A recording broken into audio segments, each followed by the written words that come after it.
નમસ્કાર, GSTV news જોઈ રહ્યા છો આપ। હું છું માનસી। આજે 12 વાગે વાત કરવી છે કે કુંભાણીએ છેતર્યા કે આખરે કોંગ્રેસ છેતરાઈ ગઈ।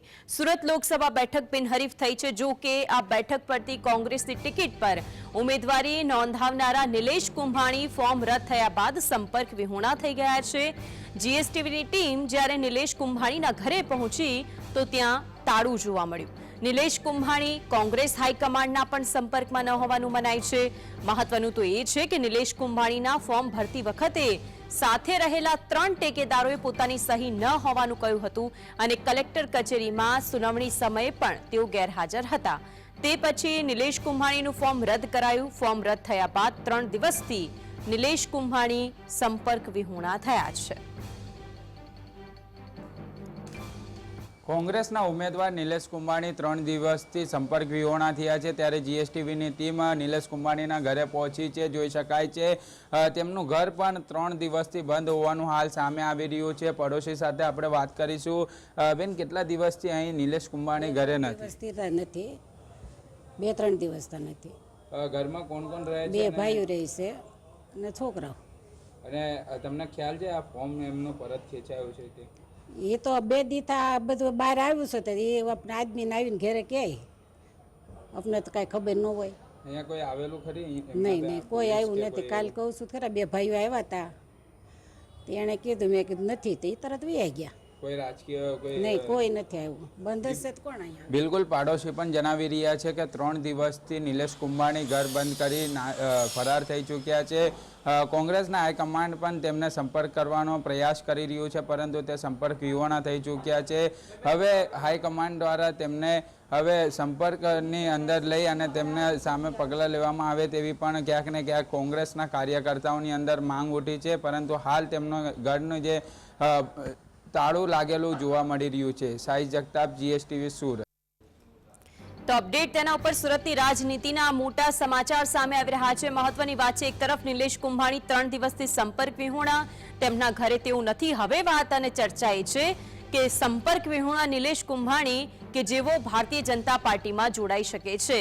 નિલેશ કુંભાણી 3 દિવસથી ક્યાં છે, ક્યાં પહોંચ્યા છે, તેમનો સંપર્ક નથી થયો, તે કંઈ જ ખબર પડી નથી। કોંગ્રેસ કાર્યકર્તાએ કુંભાણીના ઘર બહાર વિરોધ પ્રદર્શન કર્યું, કારણ કે તેમને ગદ્દાર ગણાવવામાં આવ્યા।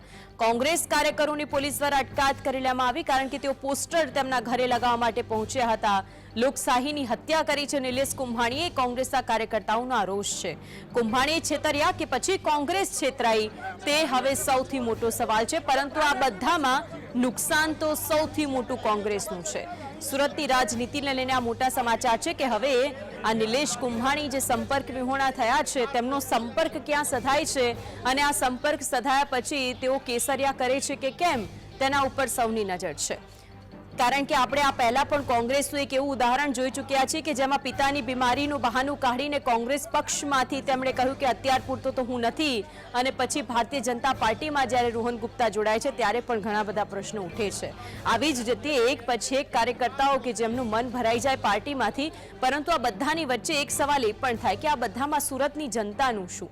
એ જનતા કે જેને તો પોતાનો મત આપવો હોય તો મતાધિકારનો ઉપયોગ જ નહીં કરી શકે, કારણ કે આવા નેતાઓ, હવે આ નેતાઓની સાથે સાથે કોંગ્રેસ પક્ષ પણ શું એ વખતે કંઈ પણ કામગીરી માટે સક્ષમ નથી, એ પણ સૌથી મોટો સવાલ છે।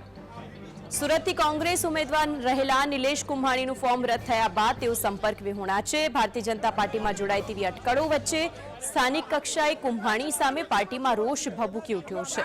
કોંગ્રેસ કાર્યકરો બેનરો સાથે નિલેશ કુંભાણીના નિવાસસ્થાને પહોંચ્યા। જો કે કુંભાણીના ઘરે તાળા જોવા મળતા દરવાજા પર જ પોસ્ટર લગાવીને પોતાનો રોષ ઠાલવ્યો। આ તરફ પોલીસે દેખાવ કરનારા કોંગ્રેસ કાર્યકરોની અટકાયત કરી હતી। વિરોધ કર્યો એટલા માટે નિલેશભાઈ કુંભાણીના ઘરે કોણ કોણ આવ્યું હતું? તમે વિરોધ કરવા?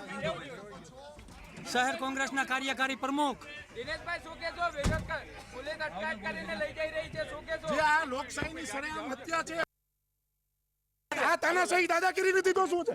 આની સામે જ અમે લડવા નીકળ્યા છે। આ જે લડવા નીકળ્યા છીએ એ આની સામે અમે લડવા નીકળ્યા છે। શા માટે રોકવામાં આવી રહ્યા છે? આ પૂછો, પોલીસને પૂછો। અમે હું કઈ ગુંડા છીએ? અમે આતંકવાદી છીએ? આખરે આજે આખો વિવાદ છે તેની વાત કરીએ. સુરત ભાજપ ઉમેદવારના ચૂંટણી એજન્ટ ફોર્મ અંગે વાંધો ઉઠાવ્યો હતો. આજે વાંધો ઉઠાવ્યો જેમાં ચૂંટણી એજન્ટ દિનેશ જોધાણીએ ટેકેદારોને લઈને આ વાંધો ઉઠાવ્યો હતો. આ મામલાની અંદર મુદ્દો એ છે કે જેમાં ટેકેદારો યોગ્ય ન હોવાનું કહીને ફોર્મ સામે વાંધો ઉઠાવ્યો કે જે ટેકેદારો છે તે યોગ્ય નથી.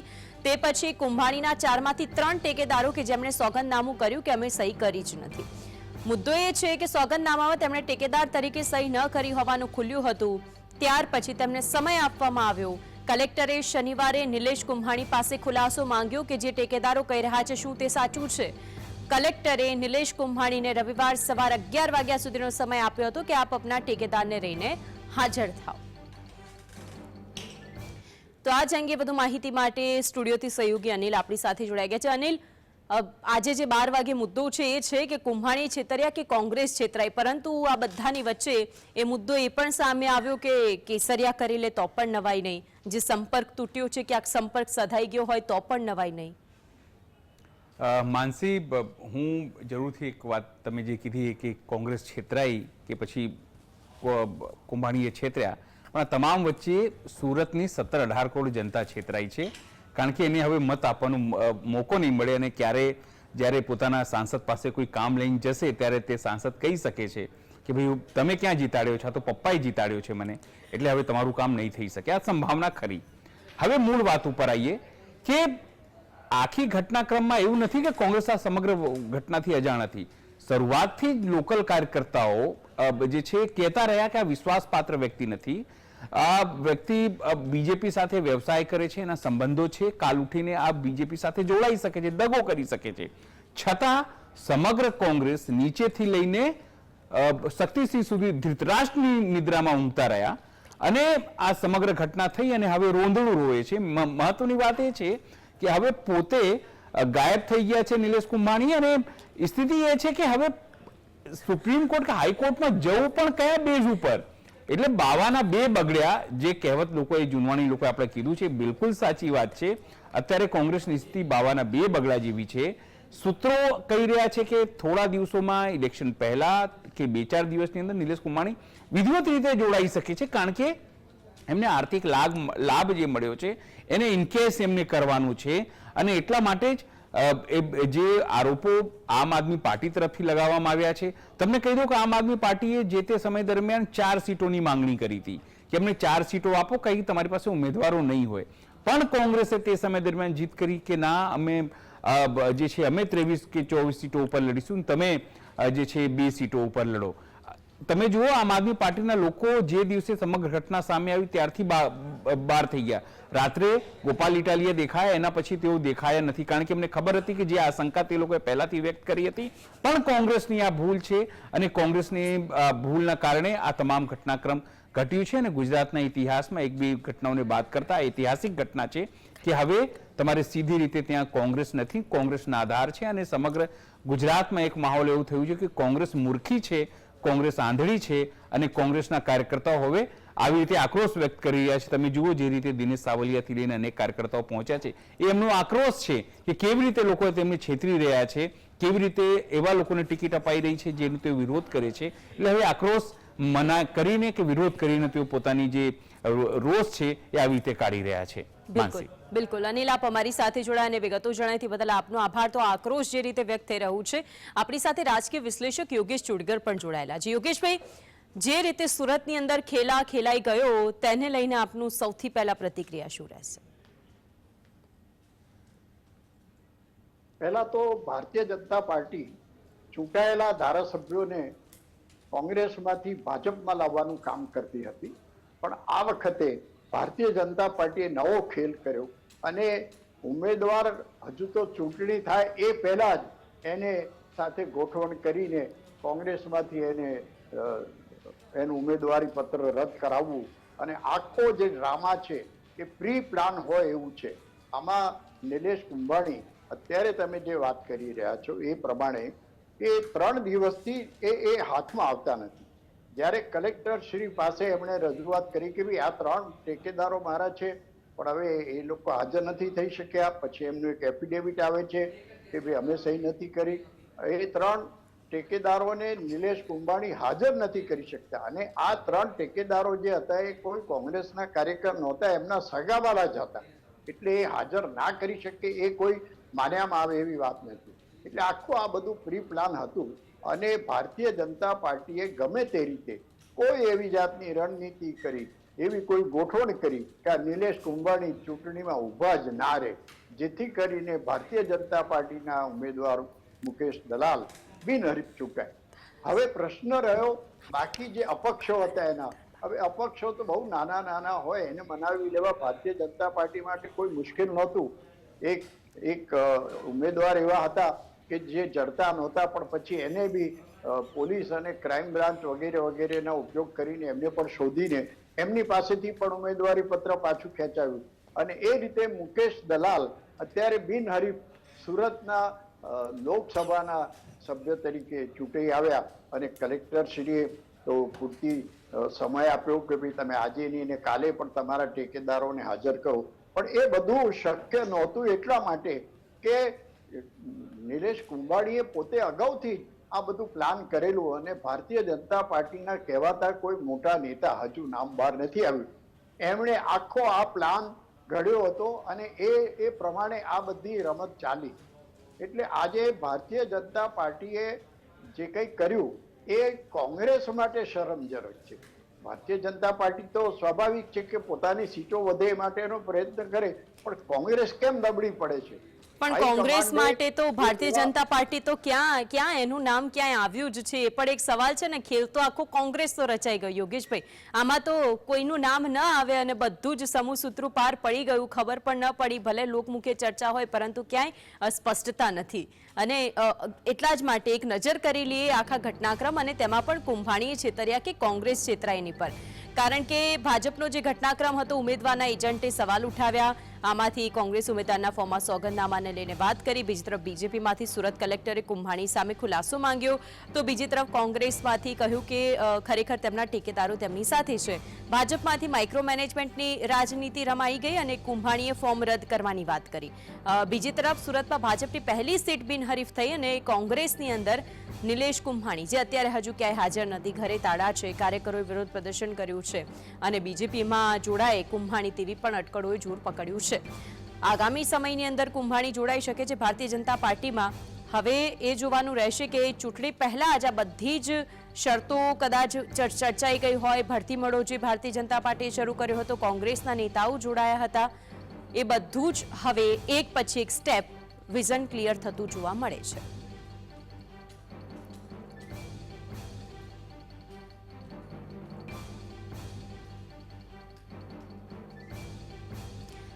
તો આજ અંગે ચર્ચા કરવા માટે સ્ટુડિયોથી ફરી એકવાર આપણી સાથે સહયોગી અનિલ જોડાયા છે. અનિલ, આખો જે ઘટનાક્રમ હતો તેમાં એક પછી એક જે સ્ટેપ જોતા ગયા તેમ તેમ સ્પષ્ટ થતું ગયું કે કોંગ્રેસમાંથી નિલેશ કુંભાણી, એક તો પહેલા ટેકેદારો બધા જ ઘરના બનેવી, ભાણેજ, ભાગીદારો ધંધાનું, શું આ બધામાં પણ કોંગ્રેસને કંઈ જ ખ્યાલ નહીં હોય? એ પણ એક સવાલ છે. અને જો શક્તિસિંહ ગોહિલ ખુદ એવું કહેતા હોય કે નિલેશ કુંભાણીએ તો મને ફોન કરીને બધું જ જણાવ્યું હતું, તો શું તેમની વાતને ગંભીરતાથી લેવામાં જ ન આવી?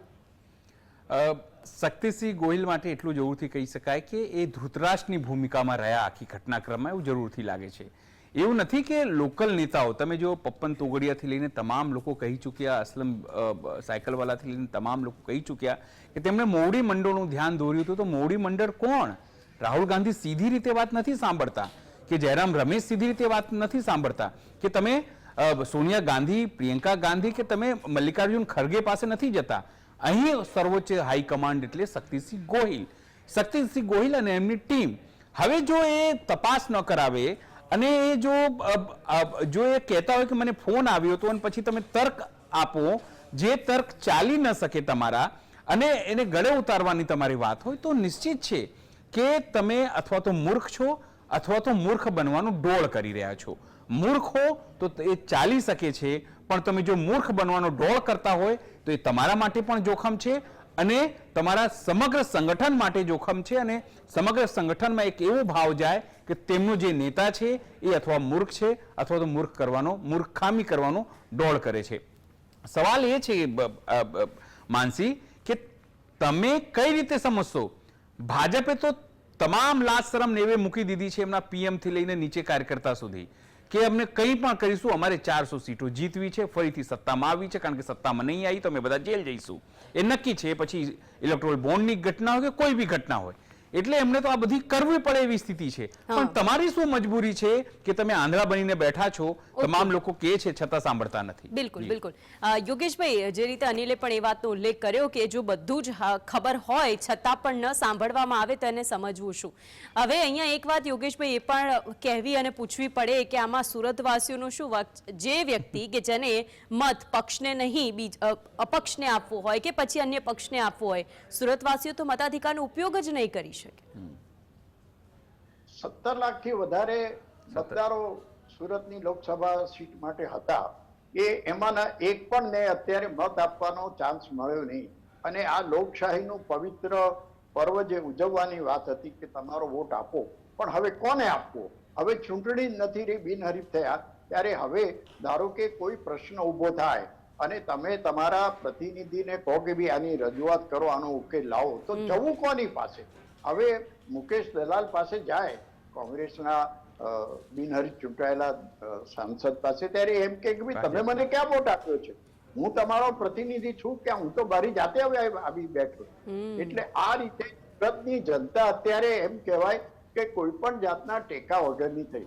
પણ મારે એ ધ્યાન દોરવું છે કે કોંગ્રેસ આ પહેલો બનાવ નથી, આ બીજો બનાવ છે. અમદાવાદ પૂર્વમાં રોહિત ગુપ્તાને ટિકિટ આપવામાં આવી હતી અને એમણે કીધું કે મારા પિતાજી માદા છે, હું ના ઉભો રહું અને વગેરે વગેરે કરતા, અને પછીથી એ ભારતીય જનતા પાર્ટીમાં જોડાઈ ગયા.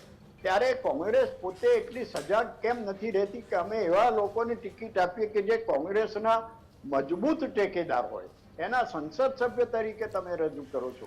તો એવા કેવા પાયા વગરના લોકો, અથવા તો અત્યારે જે શબ્દ આપના સ્ક્રીન પર દેખાઈ રહ્યો છે કે જનતાનો ગદ્દાર, આવા ગદ્દાર હોય એવા લોકોને તમે ટિકિટ શા માટે આપો છો? તમારી કોંગ્રેસ પાસે એવા કોઈ કાર્યકરો નથી કે જે કોંગ્રેસને વફાદાર રહે.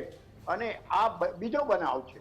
એટલે નિલેશ કુંભાણીનો જે બનાવ અત્યારે બન્યો છે એ પણ કોંગ્રેસે હવે મનોમંથન કરવાની જરૂર છે. પણ મને એવો ખ્યાલ છે કે હું છેલ્લા 20 વર્ષથી આ મનોમંથન તો શબ્દ સાંભળતો આવ્યો છું, પણ કોઈ મનોમંથન થતું નથી. ના તો એમની દિલ્હીની નેતાગીરી, ના તો ગુજરાતની નેતાગીરી આ બાબતે કોઈ પગલાં લે છે. એક પછી એક ભૂલો કરતા જાય છે. અને શરૂઆતમાં તો અમે એ લોકો એમ કહેતા હતા કે કોંગ્રેસને કોઈ ઉમેદવાર જડતા નથી, અને જડે છે તો આવા જડે છે કે જે કોંગ્રેસનું નામ ડૂબાડે. અને હવે ભારતીય જનતા પાર્ટી તો 400 સીટ કે પારની વાત કરતી હોય ત્યારે કોંગ્રેસે તો બહુ સાવચેત રહેવું જોઈએ અને એવા ઉમેદવાર ટક્કર આપે એવા ઉમેદવાર. યોગેશભાઈ, પણ કોંગ્રેસ મનોમંથન ન કરે તો બીજો પક્ષ તો છે મનોમંથન કરવા માટે, અને એમનું જે મનોમંથન છે હવે કયા લેવલે પહોંચી ગયું છે ને ક્યાં સુધી જાય છે તે તો આપણી સમક્ષ જ છે. આવું આપની પાસે. અનિલ, આપની પાસે આવું છું. ગુજરાતની જનતા જ્યારે મતાધિકારનો ઉપયોગ કરતી હશે ત્યારે એ જ સુરતવાસીઓ કે જેઓ પોતાનો મત આપી, કારણ કે મત માટે જશે જ નહીં, કારણ કે ચૂંટણી જ નહીં લડાય. હવે મુદ્દો એ છે કે ઇતિહાસની અંદર આવું પહેલી વખત બન્યું, બિનહરીફ ચૂંટાઈ ગયા. કોંગ્રેસ પક્ષને લઈને યોગેશભાઈએ કહ્યું કે તેઓ ઘણા સમયથી કહે છે કે મનોમંથન કરે. જે કોંગ્રેસ પક્ષ કે જે એક એફિડેવિટ માટે આ ફોર્મ રદ થઈ ગયા પછી હાઈકોર્ટની અંદર ક્યારે જવું તેનો નિર્ણય હવે ઉપરથી કહેશે તો પછી જઈશું, આ બધું જ ખાલી પેન્ડિંગ રાખતું હોય તો પછી કેટલું પેન્ડિંગ રહેશે? માનસી, બિલકુલ તમારી સાચી વાત છે. સૌથી ઘટનાક્રમમાં મેં પહેલા જ કીધું કે સૌથી દયનીય જો સ્થિતિ હોય ને તે સુરતવાસીઓની છે, જે 17 લાખ મતદારો છે એની છે. કોંગ્રેસ પાસે મદદ માટે જઈ નહીં શકે, સમસ્યાઓ માટે. જે લોકો જીતી ગયા છે કહેશે કે તમે મને વોટ આપ્યો નહીં. વાત તમે જે પૂછ્યું કે પેન્ડિંગ 30 વર્ષથી અહીં સત્તામાં પેન્ડિંગ છે કોંગ્રેસ. ન તો 2017-2015માં એ લોકોને ખૂબ સારો ચાન્સ હતો, જ્યારે પાટીદાર અનામત આંદોલન ચાલ્યું અને સમગ્ર વસ્તુઓ થઈ. 21 જિલ્લા પંચાયતો તમે જુઓ, 50-56થી વધારે તાલુકા પંચાયતોમાં અનેક જગ્યાઓ એવો હાવી થઈ ગયા હતા, જીતી ગયા હતા. છતાં એને કન્ટિન્યુ કરવાની જરૂર હતી, એ ના કરી શક્યા. 2017માં પણ તમે જુઓ 99 સીટ ઉપર આવી ગઈ હતી ભાજપા, છતાં તોડફોડ થઈ, સત્તાની ભાગ બટાઈ, કોને મળશે, સિનિયરોએ કબજો કરી રાખ્યો, કંઈ પણ ના થયું. અને પછી સ્થિતિ તમારી સામે છે કે જે રીતે 2022માં 156 સીટો આવી અને ઇન બિટવીન આમ આદમી પાર્ટીનો ઉદય થયો અને પહેલી જ વખતમાં તેને 5 સીટો મળી. એ વાત જુદી છે કે એમના ભૂપત ભાયાણી જતા રહ્યા અને 4 સીટો પર તેઓ અટકે છે. પણ સવાલ એ છે કે કોંગ્રેસની દયનીય સ્થિતિ માટે જવાબદાર કોણ? તો સ્વયં કોંગ્રેસના લોકો અને અર્જુન મોઢવાડિયા, કેતન પટેલ એવા અનેક ધારાસભ્યો જે તૂટીને ગયા. અત્યારે તો નિલેશ કુંભાણીની સામે તમે ગદ્દારનો પાટિયું લગાવી રહ્યું છે, પણ શું કોંગ્રેસ કાર્યકર્તાઓ ક્યારેય હિંમત કરી ચૂક્યા કે અર્જુન મોઢવાડિયાના ઘરે જઈને તમે ગદ્દારનું પાટિયું લગાવો, તમે સીજે ચાવડાના ઘરે જઈને ગદ્દારની પાટિયું લગાવો? અનેક એવા નેતાઓ જેઓ તોડીને ગયા, જેમ કે શંકરસિંહ વાઘેલા, એના ઘરે જઈને તમે ગદ્દારનું પાટિયું લગાવ્યું. જે વસ્તુ તમે આજે કર્યું એ વસ્તુ જો તમે 2009, 2010 કે જ્યારે લોકો 10-12 લોકો તૂટતા ત્યારે લગાવવાની કામગીરી કે એક આક્રમકતા જો તમારામાં હોત તો નિશ્ચિત આ તમને ફાયદો કરાવી શક્યો હોત. અને પણ અનિલ, કાર્યકર્તાઓને અહીંયા જે લાગત આપે ગદ્દારની વાત કરી, હવે ગદ્દારોમાંથી અર્જુન મોઢવાડિયાને તો એટલીસ્ટ પક્ષમાં કહીને તો ગયા કે હું આવી રીતે બીજા પક્ષમાં જોડાઈ રહ્યો છું. અહીંયા તો શું ખેલ રચાઈ ગયો તે તો કોઈને ખબર પણ ન પડી, અને જો નેતૃત્વને ખબર હોય ને પછી પણ અજાણતા આવું કર્યું હોય તો તે એક સૌથી મોટો સવાલ છે. યોગેશભાઈ, પ્રેશર ટેકનિક છે, પૈસા છે, લાલચ છે, આ બધાની વાતો કોંગ્રેસના નેતાઓ જ કરી રહ્યા છે કે આ બધાના કારણે નિલેશ કુંભાણી વેચાઈ ગયા. વેચાઈ તો ગયા, તેમની ગદ્દારીના કારણે આખી બેઠક છે, ના તો ચૂંટણી તેઓ લડી શક્યા, ના તો કોઈ તેમને મત આપી શક્યું. પરંતુ આ બધું જ જે ઘટનાક્રમ જે પહેલેથી જ સર્જાયું તે ખરેખર શંકાના દાયરામાં હતું. આપ માનો છો તેને? મેં તો અગાઉ જ કીધું કે આમાં એક મોટી રણનીતિ રમાઈ છે, એના માટેની એક સ્ટ્રેટેજી ગોઠવાઈ હતી અને એ પ્રમાણે આખો ઘટનાક્રમ ચાલ્યો છે. હવે આજે આ આખો મામલો છે એને કોર્ટમાં આપણે લઈ જવો હોય અને કોર્ટનો આદેશ મેળવવો હોય તો મૂળ વાત તો નિલેશ કુંભાણી જોઈએ. એના વગર તમે કોઈ પણ કોર્ટમાં દાખલ કેવી રીતે થઈ શકો? શક્તિસિંહ ગમે તેટલું કહેતા હોય કે અમે સુપ્રીમ કોર્ટ સુધી જઈશું, પણ મૂળ ઉમેદવાર જેને ઉમેદવારી પત્ર રદ થયું છે એ તો જોઈએ ને. હવે એ જ હાથમાં નથી આવતા, એટલે કોંગ્રેસ અત્યારે ગમે એટલા ફાંફા મારે, સુપ્રીમ કોર્ટ સુધી જવું હોય એની બધી વાતો કરવી એ બરોબર છે, પણ અગાઉ તમારે ધ્યાન રાખવું હતું કે ભાઈ અમારા વાડામાંથી કોઈ બકરાઓ નાસી ના જાય એના માટેની પૂરતી વાડ બાંધવી જોઈતી હતી. એ કર્યું નહીં. અને હવે આજે જેમ રોહિંગ ગુપ્તા માટે જ્યારે એમને ના પાડી કે હવે મારે નથી લડવું, ત્યારે એના માટેના બધા માઇનસ પોઈન્ટો એટલા બધા બહાર આવે અને એમની એ કરવા માટે કે કોઈ શબ્દો બાકી નહોતા રાખે. એવું હવે આ ભાઈ કુંભાણી માટે થશે કે કુંભાણી તો આવા હતા ને આવા હતા, તો તમે એવા ઉમેદવારોને તમે ટિકિટ શા માટે આપો છો? એટલે ટિકિટ આપવા માટેની કોઈ ચોકસાઈ રાખવામાં આવતી નથી. યા તો હવે કોંગ્રેસ પાસે એવા કોઈ મજબૂત કાર્યકરો રહ્યા નથી અને કોંગ્રેસ ધીમે ધીમે નબળી પડતી જાય છે. અને મને તો એવું લાગે છે કે 135 વર્ષ જૂની કોંગ્રેસ હવે નામશેષ થવાય છે, એવું અમે જે બોલીએ છીએ એના આ એંધાણ છે. અને હવે ગુજરાતમાં અને આખા દેશમાં કોંગ્રેસ ક્યાં જોવા મળશે એ બહુ મોટો પ્રશ્ન રહેશે. બિલકુલ. યોગેશભાઈ અને અનિલ, આપ બંને અમારી સાથે જોડાયા, જીએસટીના દર્શકોને માહિતી પૂરી પાડી તે બદલ આપ બંનેનો આભાર. તો હવે જોવાનું એ રહેશે કે આ સંપર્ક વિહોણા થયેલા નેતા, તેમનો સંપર્ક ક્યાં સધાય છે અને સંપર્ક સધાય ગયા પછી તેઓ ક્યાં પ્રગટ થાય છે તેના ઉપર સૌની નજર રહેશે. વિશેષમાં હાલ બસ આટલું જ. નમસ્કાર.